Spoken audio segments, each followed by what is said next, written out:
croissance économique de l'Afrique dans ces dernières décennies n'a pas eu un effet positif sur la vie de la majorité de la population, du fait, entre autres, des taux de croissance démographique élevés. Le Sahel en central fait face à des défis dans tous les domaines. Le taux de la croissance est de 2,8% par an et augmentant ainsi le niveau de la pauvreté de la population. Plus de 60% de la population vit au moins à moins de $1 par jour.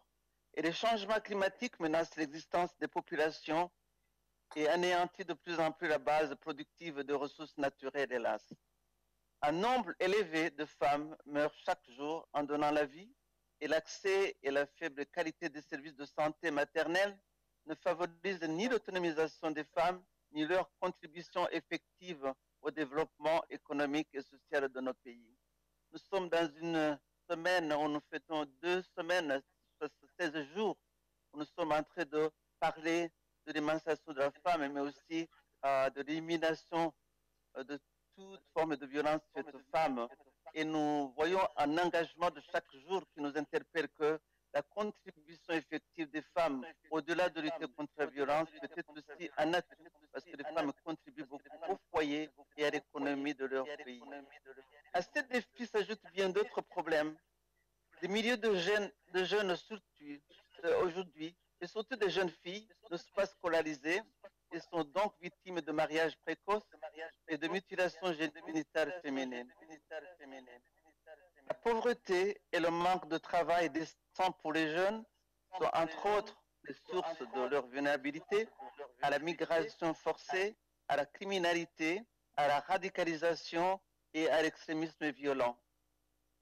La région du Sahel subit depuis presque une dizaine d'années des attaques terroristes et emploie des conflits intercommunautaires récurrents qui entraînent la mort et le déplacement des milliers de personnes, fragilisant ainsi davantage la région.